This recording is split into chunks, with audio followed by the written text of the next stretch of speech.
Akepe Zanguera. J'ai eu un message des populations d'Akepe Zanguera que je vais vous lire et je vais commenter après. Vous allez écouter très bien le message. Alors, bonjour, Monsieur Ferdinand. La population de Zanguera et de ses environs vit le martyre. Durant les années 2017 et 2018, la technique peut passer les images pendant que je lis. Durant les années 2017 et 2018, il a été installé dans notre banlieue, complètement habité, un centre d'enfouissement d'ordures en vue de produire du gaz domestique. Force est de constater que ce projet est devenu pour nous les riverains un véritable cauchemar. De la mairie de Zanguera, non loin de Mako, à Akepe, après le péage, jusqu'au contournement, c'est de la puanteur à l'état pur. Toute la journée, tous les quartiers sentent. Il y a des odeurs pestilentielles. À chaque rafale d'air, il y a des odeurs qui rentrent dans nos maisons. C'est une odeur nauséabonde qui envahit nos maisons. Depuis un mois, une nouvelle odeur s'est ajoutée. Elle est similaire à celle caractérisant les vidanges des fosses septiques. Chaque épisode dépasse 1 heure de temps et parfois plus. Nous sommes obligés de nous enfermer dans nos chambres. Il faut faire un choix entre la puanteur et la chaleur. La saison des pluies est la période la plus difficile. Tout d'abord, les camions qui approvisionnent le site ne prennent pas soin de laisser couler l'eau usée, qui chointent des ordures. Ces camions éclaboussent tout sur leur passage, tout ce qu'ils rencontrent ou dépassent. Le marché de Zanguera étant en bordure de la route et surtout non clôturé, imaginez ce qui atterrit dans nos plats. Toute l'année, le boulevard du 30 août est infesté d'odeurs pourries. La plupart des camions étant vieux et piteux, malchance à toi si l'un d'eux tombait en panne devant ta maison. Les mécaniciens peuvent passer 1 semaine pour réparer ce véhicule rempli d'ordures devant ta maison. Donc, l'odeur, les eaux usées, la puanteur vont s'installer chez toi durant des mois. Les camions attendent d'être pesés avant de déverser les ordures sur le site.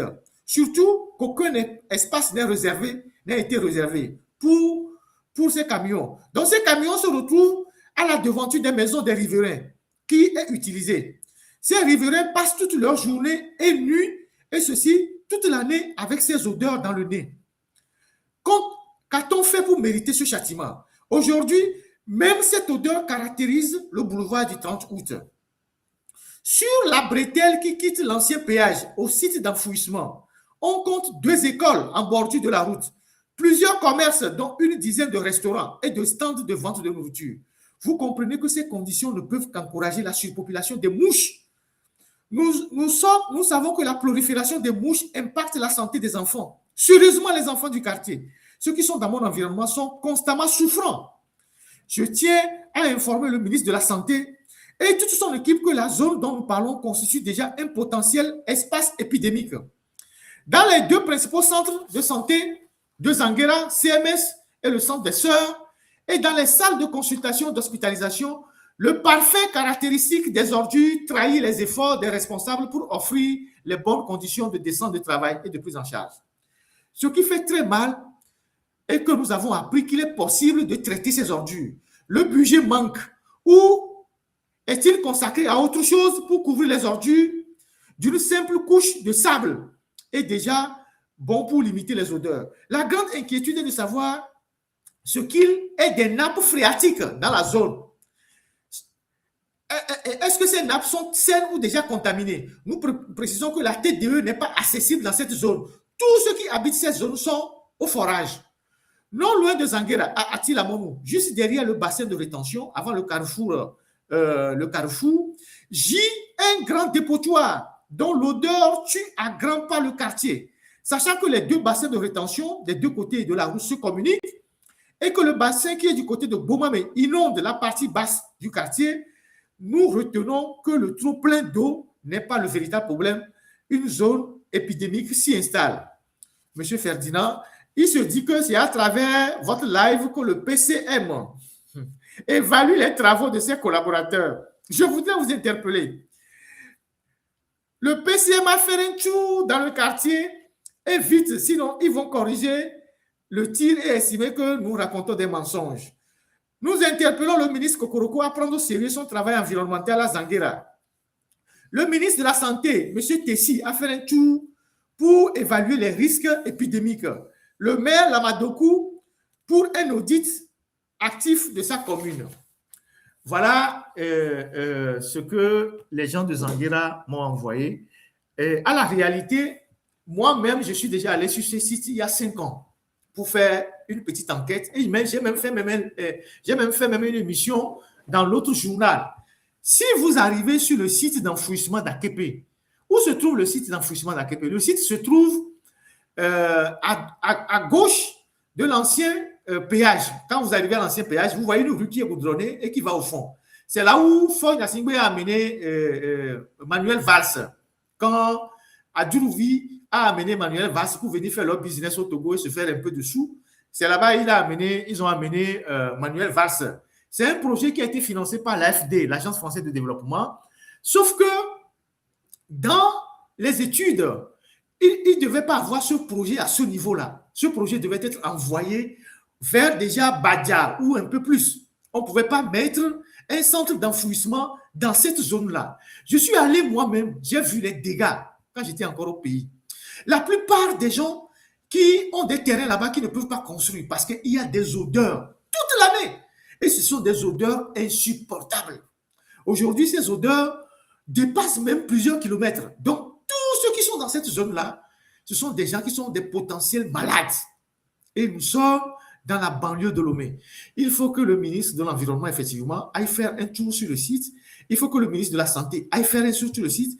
Les Togolais qui vivent là-bas, les gars, c'est des gens qui sont contaminés tous les jours. Je vous assure. Vous pouvez humer les odeurs à 3 km de rayon.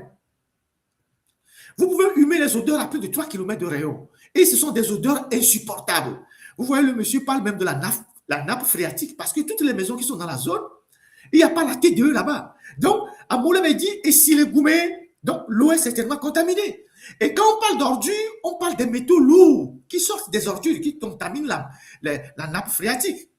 Donc, c'est un sujet de santé publique. C'est un sujet de santé publique, je vous assure. Et donc, les autorités doivent prendre rapidement leurs dispositions.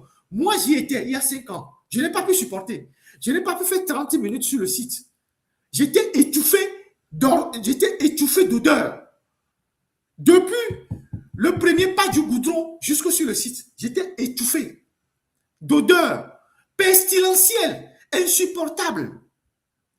Il faut prendre l'exemple sur la Côte d'Ivoire. La Côte d'Ivoire vient de fermer un des grands centres d'enfouissement et en a fait un grand parc d'attractions. Allez en Côte d'Ivoire et vous inspirer et déplacer ce centre d'enfouissement au-delà de Badia, ou je ne sais pas où. Déplacer ça plus loin de la ville. Sinon, si ce centre reste là-bas encore 1 an, vous allez voir que le taux de décès dans cette zone-là va augmenter. Parce que les enfants sont infectés, les personnes âgées sont infectées, les femmes sont infectées. Tout le monde, tous ceux qui vivent dans cette zone sont des potentiels malades. Nous sommes à Lomé. Voilà. Le parc d'Abidjan s'appelle le parc Aquedo, qui est sur plusieurs centaines d'hectares qu'ils ont récupérés en gardant toujours l'objectif premier de faire du gaz.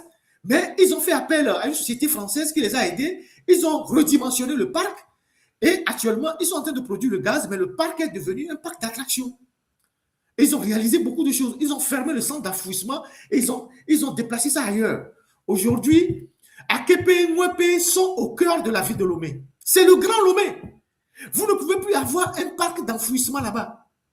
Vous avez fait de très, très mauvaises projections en installant le parc là-bas.